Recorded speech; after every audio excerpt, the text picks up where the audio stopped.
الحمد لله الذي ليس بذي بداية فيكون مسبوق، ولا بذي نهاية فيكون محدود، ولا بذي كمية فيكون محصور، ولا بذي كيفية فيكون متشابه، العالي علو تشريف ومكانة، الأبدي السرمدي من غير تجديد زمان، الواحد الأحد الفرد الصمد الذي لم يتخذ صاحبة ولا ولد، سبحانه سبحانه عليا قديرا جليلا، سبحانه من حشرة كسى الناس حريرا، ومن حشرة أطعمنا شهدا وفيرا، سبحانه سبحانه سبحانه عليا قديرا جليلا، سبحانك لا علم لنا إلا ما علمتنا إنك أنت العليم الحكيم. وأصلي وأسلم على السراج المنير وعلى آله وصحبه الغر الميامين الذين بهم تلألأ الحق وانتصر، سبحانك لا علم لنا إلا ما علمتنا إنك أنت العليم الحكيم. إلهي يظن الناس بي خيرا وإني لشر الناس إن لم تعف عني، فاللهم اجعلني خيرا مما يظنون واغفر لي ما لا يعلمون. يعني لعل النهارده اليوم أتينا لعمل برنامج، ودي يمكن أول حلقة في حلقات الطب النبوي التي أسأل الله العظيم رب العرش العظيم أن يجعله في ميزان حسناتنا، وأن يتقبل وأن يرفع هذا الطب إلى أعلى قممه، وأن يكون سبب في شفاء كل مسلم، اللهم يا رب العالمين. طبعا الطب النبوي من أشرف وأفضل وأسمى العلوم على الإطلاق بعد علم العقيدة، لأنه علم تعلق بطب الحبيب صلى الله عليه وسلم، وشرف العلم يكمن في شرف المعلوم. فالمعلوم من هذا الطب أو من هذا الطب هو طب رسول الله صلى الله عليه وسلم، الذي يقوم على شفاء الأبدان التي نستعين بها على طاعة الله عز وجل، ونستعين بها على القوة، وتكون سببا في شفاء المسلمين، اللهم آمين رب العالمين. في البداية بداية الحلقة أقول بسم الله بسم الله بسم الله بسم الله تحصنا بالله الذي ليس منه شيء ممتنع، وبعزة الله التي لا ترام ولا تضام، وبسلطان الله المنيع نحتجب، عائذا من شياطين الإنس والجن، من شر كل معلن أو مسر، من شر كل دابة أنت آخذ من ناصيتها، إن ربي على صراط مستقيم.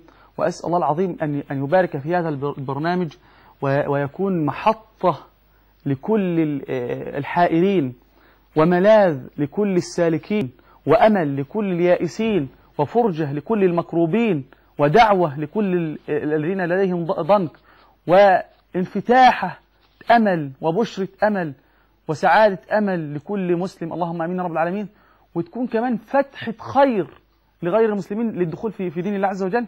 فأسأل الله عز وجل أن يتقبل منا، وأن نؤصل هذا العلم، وأن يرتفع هذا العلم إلى أعلى مستوياته وإلى أعلى درجاته، وأن يتقبل منا، وأن يرزقنا وإياكم الإخلاص في القول والفعل والعمل، وأن يثبتنا على الحق. ويمكن هذا البرنامج الأستاذ عبد الحميد توفيق وهو نائب رئيس القناة، أسأل الله أن يبارك في عمره، وأن يحسن عمله اللهم آمين رب العالمين، وأن يرزقنا وإياه الإخلاص في القول والفعل والعمل. اتصل بي، وكان فكرة البرنامج فكرة طيبة جدا، لأن أنتم عارفين برنامج من الطبيعة اللي هو بيأتي ليلا، الناس تتهافت على الحلقة ولا يستطيعون الوصول للبرنامج في بعض الأحيان لينا في الحلقة، والاس ام اس في الغالب برضه لا نرد عليه. فكان فكرة البرنامج طيبة جدا، وفكرة فعلا فعلا فعلا مهمة جدا جدا جدا، لأن أنت لما تعرف فكرة البرنامج إن شاء الله عز وجل، وتشوف الخير والعظمة، وإن شاء الله عز وجل والشفاء إن شاء الله عز وجل ربنا عز وجل هيمن عليك به من خلال سنة المصطفى صلى الله عليه وسلم، بل لما تتبحر في هذا البحر العظيم، هذا البحر الخضم الذي قال تركه لنا الحبيب المصطفى صلى الله عليه وسلم. طيب هناخد أول اتصال. سيدي وتاج راسي فضيلة الشيخ ماجد البدراوي. فضيلة الشيخ، السلام عليكم ورحمة الله وبركاته. وعليكم السلام ورحمة الله وبركاته. كيف حال سيدنا وشيخنا؟ الله يحييك يا شيخ حسن. ربنا يحفظكم يا شيخ ماجد، والله أننا نحبك في الله حبا جما، ونحب دائما أن نستمع لخطبك الرنانة في القنوات الفضائية ومحاضراتك في معهد الدعاء. ربنا يحفظكم ويبارك فيكم يا شيخنا يا رب، اللهم آمين.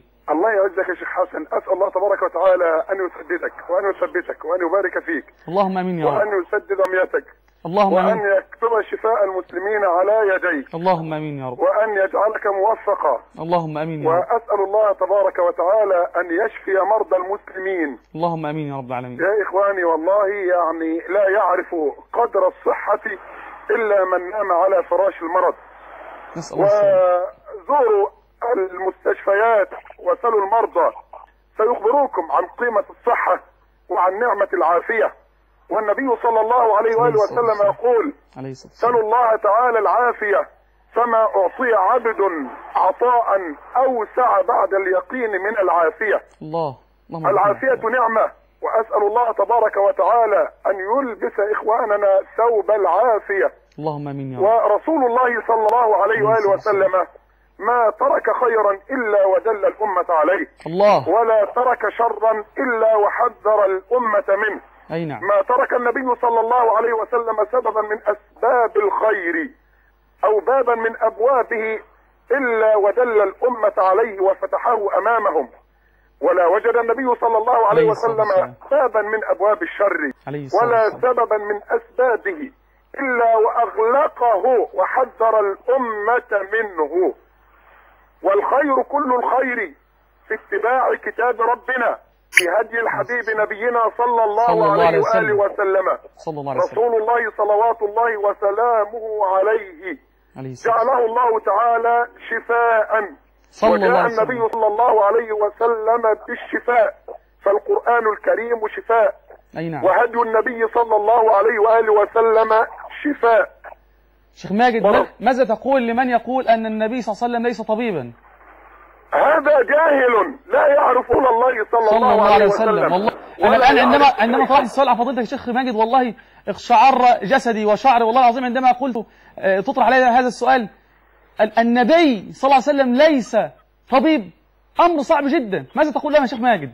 أنا أقول لهم: سلوا أطباء بلاد الكفر يخبروكم أيها الجهلة، أيها الحمقى. سلوهم. الآن دول الكفر وأكبر مستشفيات بلاد الكفر عادت إلى الطب النبوي وركعت بين يديه وأقرت واعترفت. هؤلاء المهزومين نفسيا في بلاد وديار المسلمين الذين لا يقرون بالحقيقة وإن وردت في كتاب الله وإن جاءت في سنة رسول الله صلى الله عليه وسلم إلا إذا أقر بها أقزام الغرب. ربنا يحفظك. حينما تأتينا من الغرب نركع أمامها ونسلم، نقول: رسول الله صلى الله عليه وسلم كان طبيبا، بل كان سيد الأطباء، لأن كل طب الآن من الممكن أن يأتي بنتائج عكسية إلا طب سيد إلا رسول الله صلى الله عليه وآله وسلم، إلا رسول الله يتلقى الوحي من الله جل وتعالى. فكل ما قاله النبي وكل ما أمر به الحبيب صلى الله عليه وسلم لم يكن صادرا عن هوى نفسه، ولم يكن باعثه الاجتهاد البشري، ولكنه من الرب العلي الذي زكاه بقوله: وما ينطق عن الهوى إن هو إلا وحي يوحى. عودة حميدة إلى سنة رسول الله صلى الله عليه وسلم. كلمة طيبة، كلمة طيبة. ويأبى الله تعالى إلا أن يرد البشرية طوعا أو كرها إلى هدي سيد البرية. أسأل الله تبارك وتعالى أسأل الله يبارك فيك شيخ ماجد، والله يعني أبكيتني، وأسأل الله يبارك فيك وأن يحفظك من كل سوء.